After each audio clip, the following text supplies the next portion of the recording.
Assalamualaikum warahmatullahi wabarakatuh. Nama saya Sudra Madina.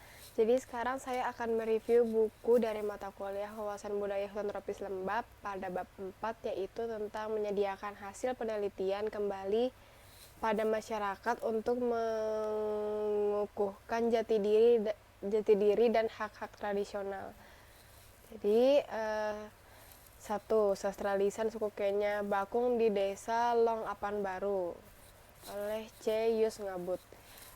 Bab ini membahas tentang masyarakat Dayak Kenya Bakung yang tinggal di Desa Long Aran di Kecamatan Long Pujungan.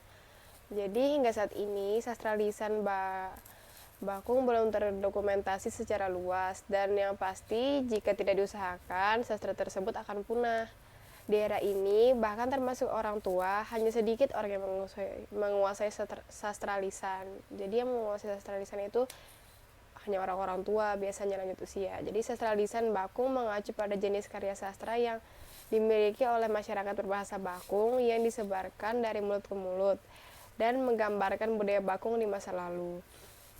Fungsi dari sastra lisan Bakung itu ada beberapa, diantaranya itu adalah sebagai sarana hiburan dan pengisi waktu luang. Yang kedua, sebagai sarana pendidikan dan meneruskan nilai-nilai luhur.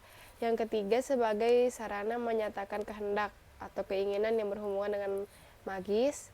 Dan yang terakhir, sebagai sarana untuk berkomunikasi. Dan ada pula jenis-jenis sastra lisan Bakung, yaitu tekena. Tekena itu cerita rakyat yang berupa prosa dalam bahasa Bakung. Yang kedua, ngidau, itu mantra yang diucapkan saat upacara kematian atau proses pengobatan orang yang sedang sakit. Yang ketiga itu bonbon usatalon, dipakai untuk mengambil lebah di pohon tinggi. Yang keempat, tubalait tubasanit, untuk menubah ikan. Yang kelima, ketap-tap penyakit kini, untuk mengusir roh jahat dari kampung. Dalam masyarakat Bakung, puisi sebagai karya sastra dibedakan menjadi dua kategori, yaitu kendau dan tiang.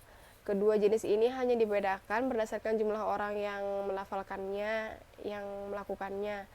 Jika sendiri disebut kendau, dan jika lebih dari satu orang disebut tiang. Kedua jenis sastra ini biasanya digunakan dalam resepsi pernikahan atau pertunjukan adat khusus. Teks dalam prosa kendau dan tiang biasanya didasarkan pada tekena, cerita rakyat sebelumnya. Tekena pun terbagi lagi menjadi beberapa tema, yaitu yang pertama, tekena laking kuyangan lenjau. Itu temanya tentang orang hutan dan harimau. Yang kedua, tekena julung merang, yaitu temanya itu tentang persahabatan yang kuat. Yang ketiga, tekena balan tempau. Tema ini tentang kesungguhan atau barang siapa yang punya kemauan pasti ada jalan. Jadi yang berikutnya keterkaitan dengan alam pada masa lampau dan masa kini. Dari isi tekena, kita bisa melihat hubungan antara manusia dan alam di masa lalu. Di alam menyediakan berbagai fasilitas untuk memenuhi kebutuhan masyarakat, seperti daging, buah-buahan, sayur mayur, dan air.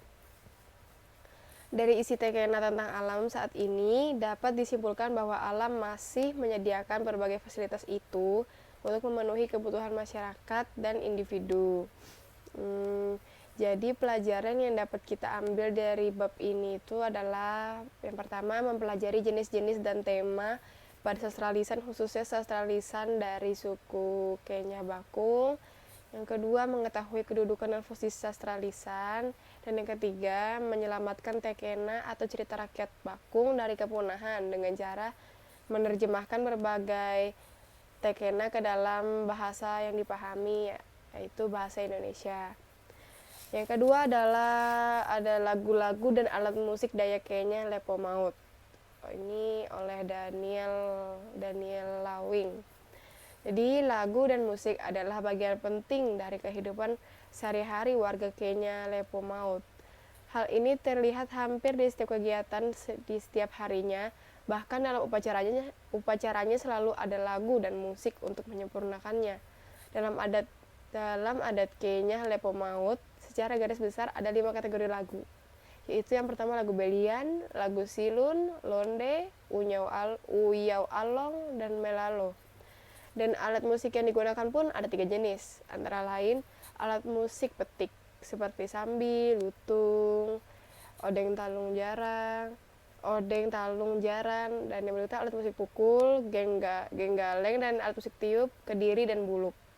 Jadi yang dapat kita pelajari dari hal itu adalah mengetahui fungsi lagu bagi warga Kenya Lepo Maut, dan yang kedua mengetahui macam-macam kategori lagu di suku Kenya Lepo Maut, dan yang ketiga mengetahui jenis-jenis alat musik yang digunakan pada lagu khas suku Kenya Lepo Maut. Ya, jadi sekian dari saya. Wassalamualaikum warahmatullahi wabarakatuh.